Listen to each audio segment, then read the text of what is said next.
Hello guys, అందరు ఎలా ఉన్నారు? So welcome to our new video mad for each other. చూసే వాళ్ళకి మ్యాడ్ వస్తుంది ఈ యొక్క షో చూస్తుంటే. జియో స్టార్లో టెలికాస్ట్ అవుతుంది. షోని ఎవరు చూస్తున్నారో తెలియట్లేదు, కానీ యూట్యూబ్ ప్రమోస్ల కింద అంతలా వ్యూస్ లేవు, కామెంట్స్ లేవు. ఇంతవరకు సోషల్ మీడియా ఇన్స్టాగ్రామ్ రీల్స్లలో ఒక్కసారి ఒక క్లిప్ చూసింది లేదు.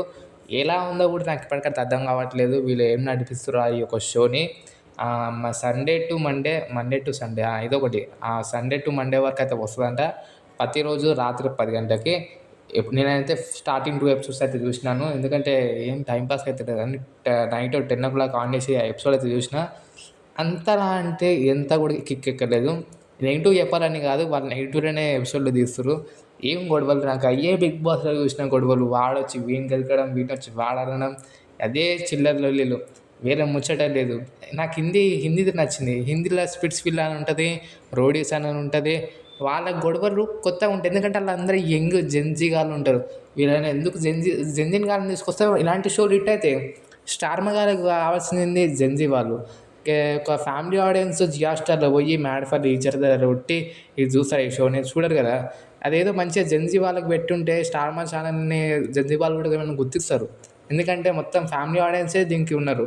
శ్రీరమణ బిగ్ బాస్‌లో కొంతమందిని ఎందుకు తీసుకొచ్చారో అర్థం కావట్లేదు. జర కొత్తదనం ఏదైనా చూపిస్తే బాగుంటుంది. స్టార్టింగ్ సీజన్ కదా! స్టార్టింగ్ సీజన్‌లో కొత్త వాళ్ళని తీసుకొని వాళ్ళు జెన్‌జీ వాళ్ళంటే ఇష్టం వచ్చినట్టు అనుకుంటారు. కొట్లాడుకోనీకి ఫిజిక్స్ ఉంటది వాళ్ళ దగ్గర, బాడీ ఉంటది. అమ్మాయిలు కూడా యంగ్ ఉంటే వాళ్ళకి ఇంకేం ప్రాబ్లమ్స్ ఉండవు. ఏదో కొత్తగా చూస్తున్నట్టు అనిపిస్తది. ఇక్కడ వాళ్ళే మొహాలు మనం ఇంతకుముందు ఇన్‌స్టాగ్రామ్‌లో చూసిన అదే సెలబ్రిటీస్ ఇక్కడ కూడా పట్టుకొచ్చి వాళ్ళ మధ్యలో ఏదో లొల్లి పెట్టిచ్చి, ఏదో టాస్క్‌లు పెట్టి, అదేంది ఎవరో ఒకళ్ళు ఇద్దరు ముగ్గురు, నటరాజ్ మాస్టరు, ఇంకొకళ్ళు ఆయన ఉన్నారు. వీళ్ళ పేర్లు కూడా గుర్తుకొస్తలేవు ఇన్ని రోజులు చూసినా కూడా. వీళ్ళే కొట్టుకుంటుర్రు. ఏదో అదేంది మన హరీష్ మాస్క్ మ్యాన్ వస్తాడు, ఎవరినో ఒకరిని అంటాడు, పోతాడు. ఇదే జరుగుతుంది. రివ్యూ మాత్రం 10కి 2 ఇయొచ్చు చాలు. ఇంతకంటే ఇంకెక్కువ ఇయ్యలేం. మీ ఒపీనియన్ కూడా ఒకసారి కామెంట్ చేయండి గైస్ ఈ యొక్క షో మీద.